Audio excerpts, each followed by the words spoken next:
Hello, my all students.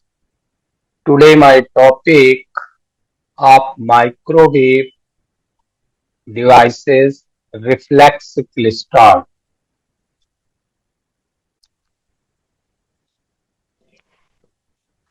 Reflex klystron.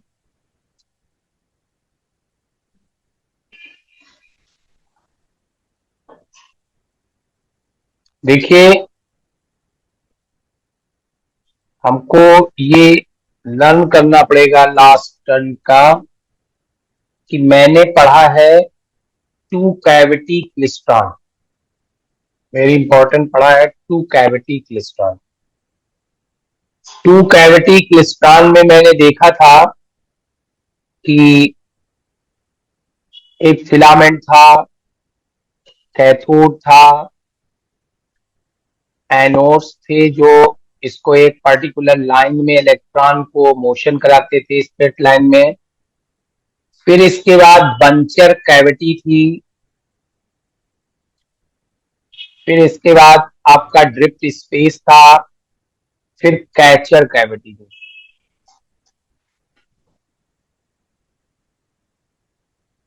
और फिर इसके बाद आपका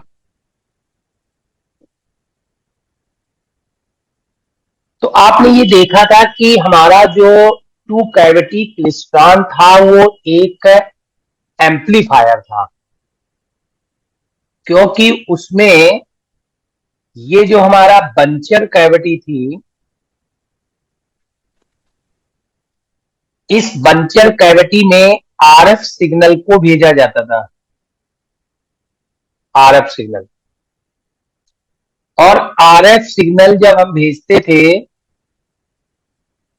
आरएफ सिग्नल, तो आरएफ सिग्नल का यहां से जो इलेक्ट्रॉन की बीम जा रही है, इलेक्ट्रॉन का आरएफ सिग्नल से कोलिजन होता था, इंपैक्ट होता था।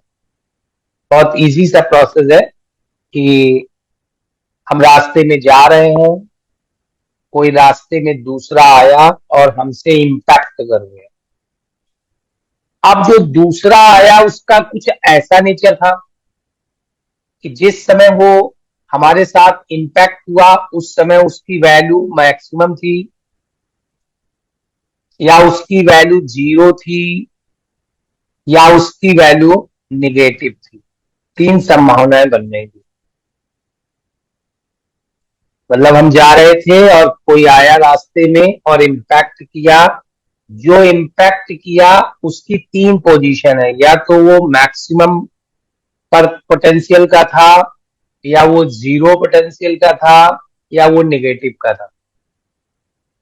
तो यहां देखिए, आरएफ सिग्नल का, एसी सिग्नल का इलेक्ट्रॉन से इंपैक्ट हुआ, ये बात निश्चित है। और उस इंपैक्ट में क्या हुआ कि अगर मेरा आरएफ सिग्नल जीरो का था या आरएफ सिग्नल मैक्सिमम का था, अगर आरएफ सिग्नल मैक्सिमम का था तो उस इलेक्ट्रॉन की वेलोसिटी को इंक्रीज कर दिया। मेरे ये तीन अंगुलियां हैं, तीन अंगुलियां। पहले ये आया, आरएफ सिग्नल मैक्सिमम पर था, इंपैक्ट हुआ, इसकी वेलोसिटी बढ़ गई। फिर ये आया, आरएफ सिग्नल जीरो पर था, उसकी वेलोसिटी में कोई परिवर्तन नहीं। फिर आपका तीसरा आया, उस समय आरएफ सिग्नल नेगेटिव पर था, उसकी वेलोसिटी को स्लो कर दिया। इस प्रकार से जब कैचर कैविटी में पहुंची, कैचर कैविटी में, तो तीनों एक साथ पहुंचे, बंच हो गया, बंच हो गया। अब आरएफ ने पहले यहां पर इंपैक्ट किया था बंचर कैविटी में, अब आरएफ का फिर इंपैक्ट होगा कैचर कैविटी में, और वहां पर सब एक साथ उससे इंपैक्ट करेंगे। अभी यहां पर तो जब इंपैक्ट हुआ उस समय मैक्सिमम था या मिनिमम था या मैक्सिमम, और जिस समय यहां पर इंपैक्ट होगा कैचर कैविटी में, उस समय मेरी आरएफ सिग्नल मैक्सिमम पर होगा और पूरे बंच से इंपैक्ट करेगा। अल्टीमेटली मेरे आरएफ सिग्नल का एम्प्लीफिकेशन होगा और वो हमारा आरएफ सिग्नल एम्पलीफाई होकर के बाहर चले जाए। आउट कर लिया जाएगा। ये मेरा था टू कैविटी क्लिस्ट्रॉन।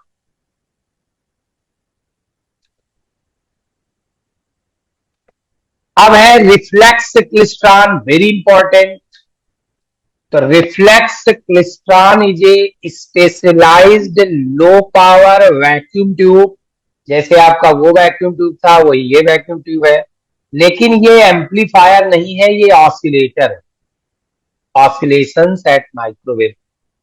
आपने इलेक्ट्रॉनिक्स में दो ही चीजें पढ़ाई जाती हैं, तो एम्पलीफिकेशन या ऑसिलेशन। ऑसिलेशन एक ऐसी डिवाइस है, ऑसिलेटर की इनपुट नहीं देना पड़ता, आउटपुट प्राप्त होता रहता है। जैसे कि अभी आपने देखा कि यहाँ पर आरएफ सिग्नल इनपुट देना पड़ा, इलेक्ट्रॉन से इंपैक्ट हुआ, और इसके बाद आरएफ सिग्नल जब आउट गया तो वो एनर्जी इलेक्ट्रॉन से लेके चला गया, तो एम्पलीफाई हो गया।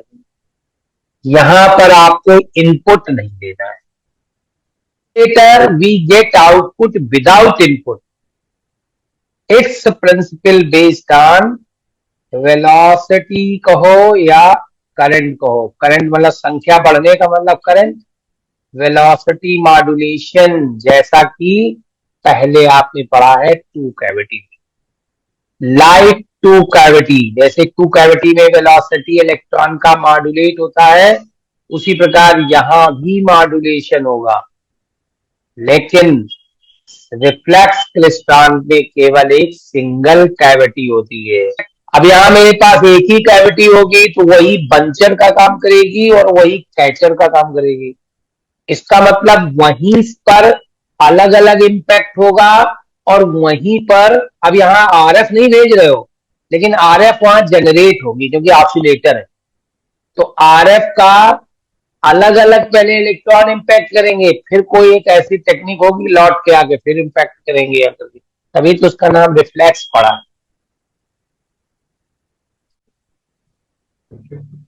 फिलामेंट, कैथोड, फोकसिंग एनोड जो एक दिशा में जाने दें, इलेक्ट्रॉन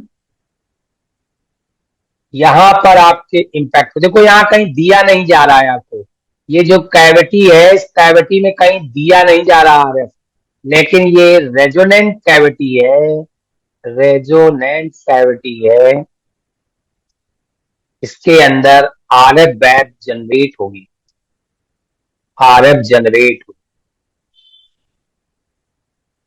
तो यहां पर क्या होगा, इस जगह इलेक्ट्रॉन का इंपैक्ट होगा, किससे, जनरेट आरएफ वेव से। और वो इलेक्ट्रॉन, तीन प्रकार के इलेक्ट्रॉन की फिर कल्पना करोगे, मेरी आरएफ ये है, जिस समय मैक्सिमम है कोई इलेक्ट्रॉन आया इस स्पेस में, ये जो हमारा ये जगह है ये, तो वो इलेक्ट्रॉन क्या होगा, वेलोसिटी मॉड्यूलेट, बढ़ जाएगी वेलोसिटी। जब बढ़ जाएगी वेलोसिटी तब क्या होगा,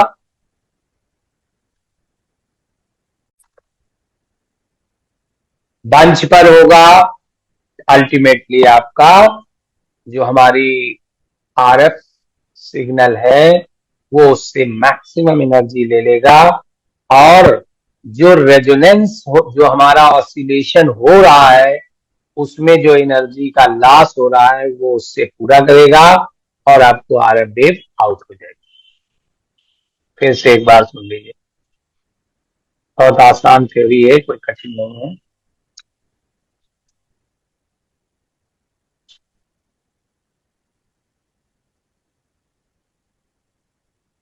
फिर से सुन लीजिए, फिलामेंट, कैथोड, फोकसिंग एनोड, निकले हुए इलेक्ट्रॉन ये जा रहे हैं, ये रेजोनेंट कैविटी है, रेजोनेंट कैविटी में आरएफ भी जनरेट है। यहां पर जब कोई इलेक्ट्रॉन आया उस समय आरएफ आपका मैक्सिमम पर था, इसका मतलब इस इलेक्ट्रॉन की वेलोसिटी इंक्रीज हो गई, मतलब इंक्रीज वेलोसिटी, इंक्रीज हुआ, ज्यादा डिस्टेंस एक सेकंड में ट्रेवल करेगा, ये जा रहा है इधर को, अब दूसरे इलेक्ट्रॉन की बात करो, उस समय RF 0 पर था, तो जब दूसरा इलेक्ट्रॉन आया तो वो अपना जिस वेलोसिटी से जा रहा था उसी वेलोसिटी से गया तो कम दूर तक जाएगा। अगर ये रिपेलर है, रिपेलर में देखो निगेटिव वोल्टेज लगा हुआ है, निगेटिव का मतलब लौटा देगा तो वो सबको अपने पास तो आने ही नहीं देगा। जो भी इलेक्ट्रॉन आएगा उसको रिपेल कर रहा है, जो इलेक्ट्रॉन आएगा उसको रिपेल कर रहा है। तो रिपेलर के कितने नजदीक तक पहुंच जाओगे ये डिपेंड करेगा मेरी वेलोसिटी पर। तो चूंकि इस इलेक्ट्रॉन की वेलोसिटी इंक्रीज हो गई है तो ये ज्यादा दूर तक गया, इस इलेक्ट्रॉन की वेलोसिटी नहीं चेंज हुई, वो गया कुछ दूर तक गया। और एक तीसरा इलेक्ट्रॉन की बात करें, जब इस समय ये नेगेटिव पर था तो उसकी वेलोसिटी घट गई। घट गई इसका मतलब पहला वाला गया था इतनी दूर तक, दूसरा गया इतनी दूर तक, तीसरे की गया इतनी दूर तक, और इसके बाद ये लौटा, तीनों लौटे। वो पहले लौटा, वो बाद में लौटा, और ये आया, ये आया, और अंत में आकर के यहां पर बंच हो गए, इस जगह बंच हुए कहीं ना कहीं।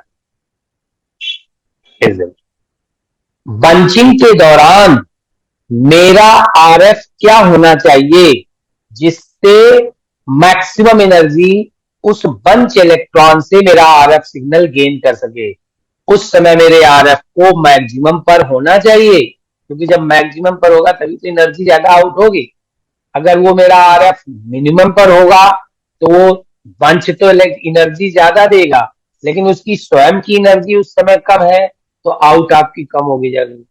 During bunch at the time of impact RF will be at maximum। Repeller, repeller में कैसा लगा हुआ है, रिपेलर में कैसा लगा हुआ है, निगेटिव। रिपेलर में कैसा लगा हुआ है, निगेटिव। ये क्या है, कैथोड, और ये क्या है, ये कैसा वोल्टेज लगा है, प्लस। इसका मतलब ये बैटरी इलेक्ट्रॉन को एक्सीलरेट कर रही है, वेलोसिटी दे रही है, और रिपेलर उनको रोक रहा है अपने पास आने से।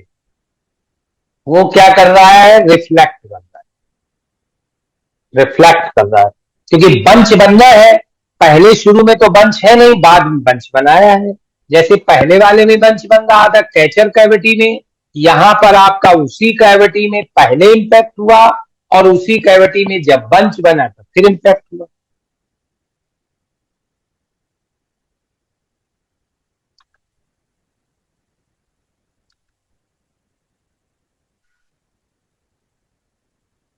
The structure consists of cathode, focusing anode that combines acts as a electron gun for the tube.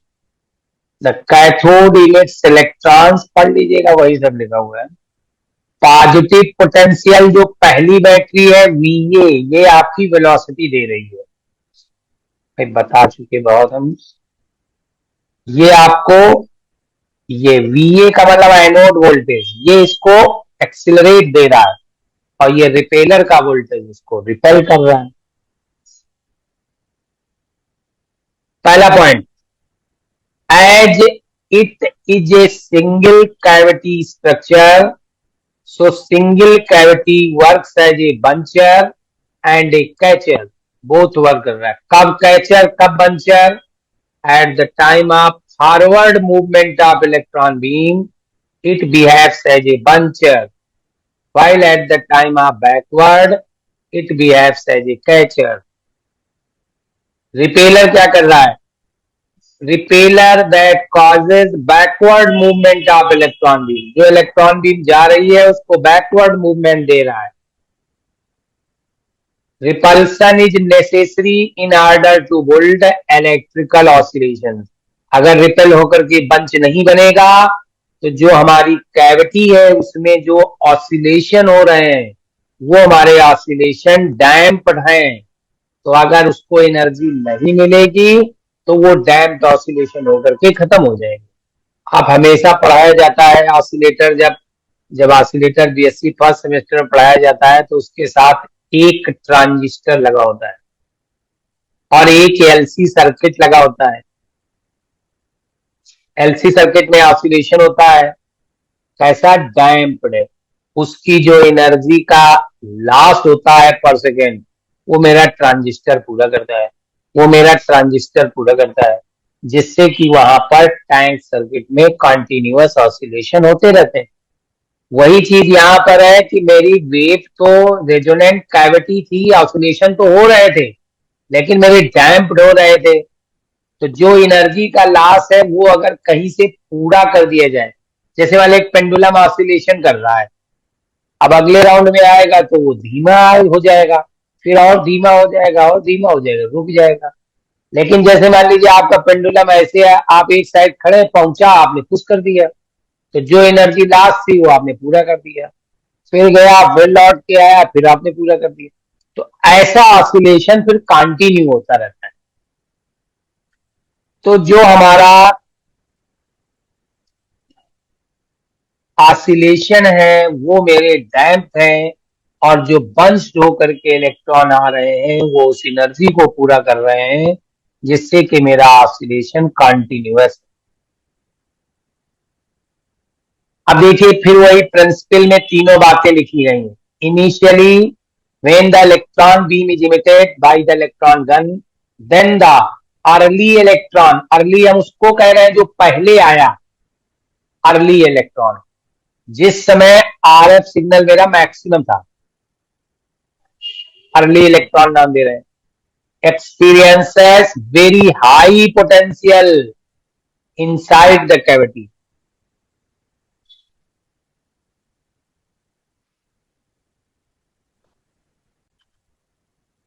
Early electron experiences a very high potential inside the cavity, leading to cause movement towards repeller with a very large distance, very high velocity, and penetrate deeper in the region of repeller.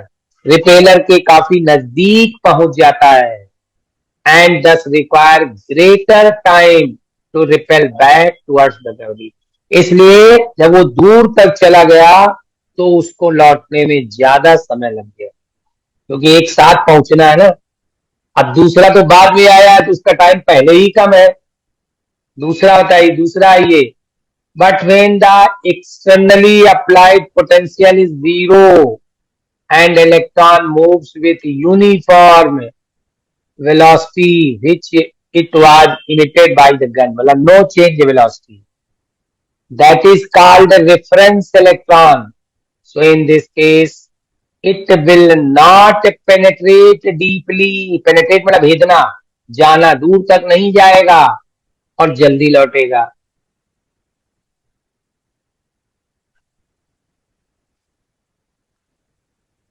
और तीसरे electron को कहा गया है late electron. और the phenomena level of late electron, ये सब मैंने बता दिया, ये ज्यादा दूर तक जाएगा, ये सब। And due to velocity modulation all the electron get bunched while returning towards the catcher cavity. एक ही कैविटी है, वो कैचर का काम करेगी। bunch of electron reach the catcher cavity. At the time of returning, the bunching electron transfer the maximum of their energy to the catcher cavity, thereby leading to cause oscillation inside the tube.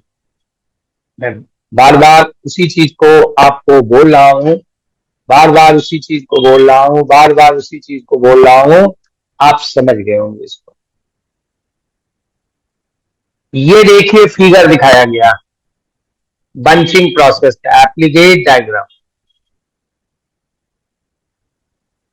एक electron, ये देखिए एक electron यहां पर था जिसको हम यहां पर दिखा रहे हैं, क्या नाम है इसका, अर्ली इलेक्ट्रॉन। उस समय हमारा कैविटी गैप में जो आपका रेजोनेंट के जो हमारी कैविटी में जो आरएफ वेव थी वो कहाँ थी, मैक्सिमम थी। मैक्सिमम थी तो ये अर्ली इलेक्ट्रॉन क्या हुआ, ज्यादा दूर तक गया। इसका मतलब हमने यहां डिस्टेंस दिखाई है, ये डिस्टेंस वर्सेस टाइम। तो ये इलेक्ट्रॉन हमारा कहां गया, ज्यादा दूर तक गया, यहां तक गया। ये कितनी दूर गया, इतनी दूर। ये कहां का डिस्टेंस है, डिस्टेंस फ्रॉम कैविटी, मतलब ये डिस्टेंस ये कौन सी है, जो ऐसे ज्यादा दूर तक गया। अब ये यहां तक गया। अब दूसरे इलेक्ट्रॉन की बात किया, ये कहां तक गया, यहां तक गया। तीसरा इलेक्ट्रॉन ये निगेटिव है, ये कहां तक गया, यहां तक। यहां तक क्या मतलब, ये दूरी गया, यहां से यहां तक।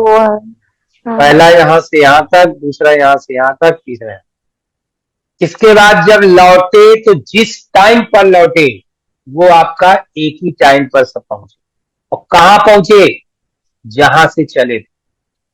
ये पॉइंट कहां है, किस दूरी पर है, ओरिजिन। ओरिजिन कहां मान रहे हो, कैविटी में। ओरिजिन कहां मान रहे हो, कैविटी पर। ये जगह यहां से चले और लौट करके सब यहीं आ गए।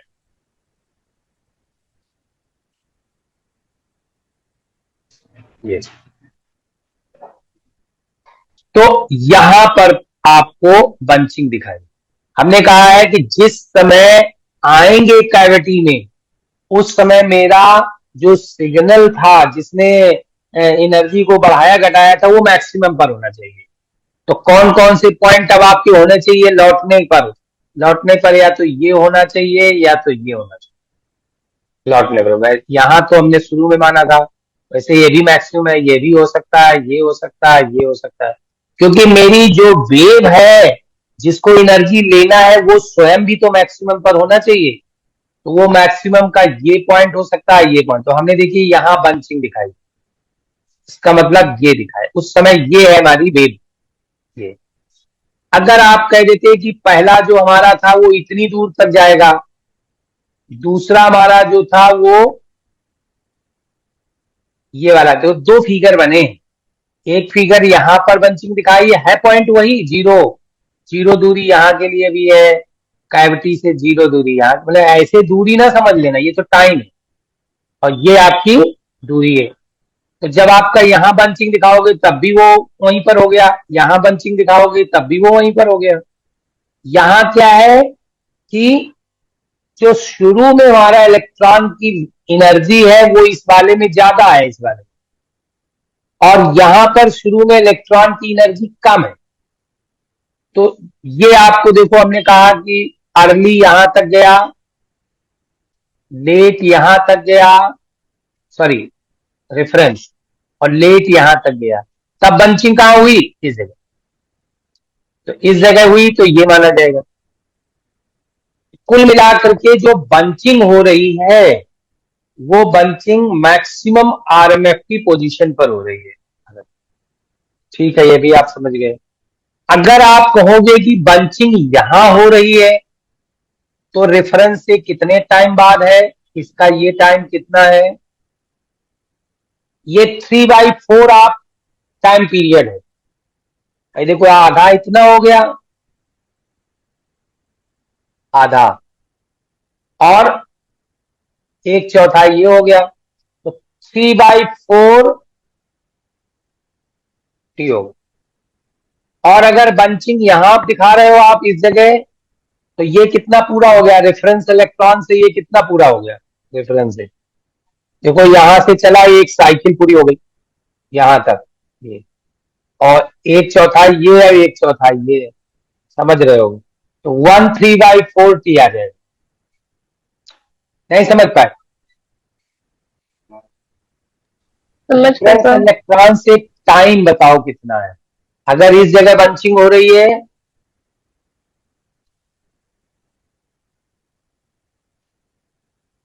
इस जगह बंचिंग हो रही है,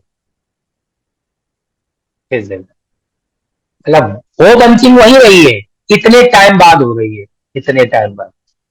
तो रेफरेंस कहाँ का, रेफरेंस यही जीरो वाला ही तो रेफरेंस है। तो ये टाइम कितना है, ये तो ये वेव देखो कितना पूरा हो रही है, यहां से ये गई, ये गई, ये गई, और अगर यहां तक हो जाती तो एक साइकिल पूरी हो जाती। तो इतना आपका कम है, तो इसका लग 3/4 है।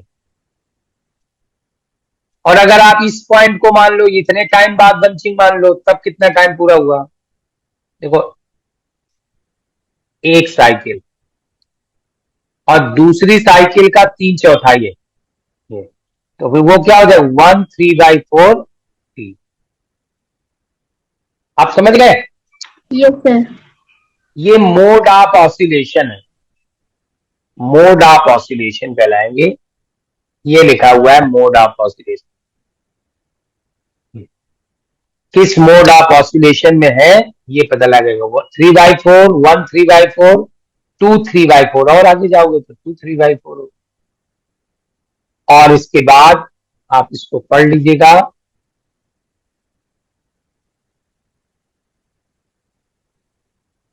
कि ट्रांजिट टाइम की डेफिनेशन है, ये हेडिंग इसमें कहीं मिस हो गई है। ट्रांजिट टाइम,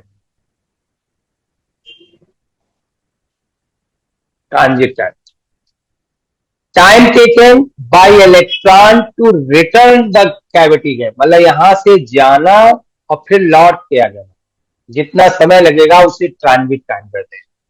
कैविटी से जाना, रिपेलर के पास जहां तक पहुंचे वहां से लौट के फिर आ जाने में जो टाइम लगेगा उसे कहते हैं ट्रांजिट टाइम। ट्रांजिट टाइम मेरा बहुत इंपॉर्टेंट फैक्टर है, क्योंकि जब वो वहां से लौट के आए, बंच बने, उस समय मेरे आरएफ को मैक्सिमम पर होना चाहिए। मान लीजिए ये मैचिंग अगर टाइम की नहीं होगी तो हमारा ऑसिलेशन सेटअप नहीं। तो इस ऑसिलेशन को सेटअप होने के लिए transit time is very important. आपको ट्रांजिट टाइम घटे बढ़ेगा कैसे, तो वो जो आप बैटरी एनोड में लगाए हो शुरू में, उसके वोल्टेज के आधार पर ट्रांजिट टाइम डिपेंड करेगा। ट्रांजिट टाइम किस पर डिपेंड करेगा, इसकी वेलोसिटी पर, इसके वोल्टेज पर डिपेंड करेगा, क्योंकि ये तो केवल लौटाने के लिए लगाया है। अभी मेन तो वेलोसिटी हमारा इलेक्ट्रॉन को यही दे रहा है, इधर वाली बैटरी किस वेलोसिटी से जाएगी, और वेलोसिटी से ही ट्रांजिट टाइम डिपेंड कर रहा है। इसका मतलब ट्रांजिट टाइम, ट्रांजिट टाइम उस टाइम को कहेंगे कि हम जाएं और लौट के आ जाएं, और हम जब लौट के आए उस समय हमारी आरएफ मैक्सिमम पर होना चाहिए, क्योंकि आरएफ तो अपना चल रही है। मान लीजिए आप बंचिंग बनी और आरएफ है 0 उस समय, तो ऑसिलेशन नहीं होगा, वो तो एनर्जी, उतनी एनर्जी मिलेगी जितनी वो, उससे क्या बेनिफिट होगा। तो अल्टीमेटली ट्रांजिट टाइम ऐसा सेटअप होना चाहिए, during the bunching our RF is at maximum. इसलिए transit time is a important factor for the bunching phenomena. Specification आपको पढ़ लेना है कि कितने पर कितने का, ये सब आपको पढ़ लेना है। लास्ट एक चीज और है कि हम रिफ्लेक्स क्लिस्ट्रॉन क्यों पढ़ते हैं। हमारा टू कैविटी क्लिस्ट्रॉन में एम्पलीफायर की तरीके से यूज करते थे, और किसी भी एम्पलीफायर को हम ऑसिलेटर भी तो बना सकते हैं, क्योंकि हम जानते हैं कि ऑसिलेटर के लिए फीडबैक पॉजिटिव होना जरूरी है, और फीडबैक पॉजिटिव होना जरूरी है, और बार के हैसन की कंडीशन सेटिस्फाई होनी जरूरी है।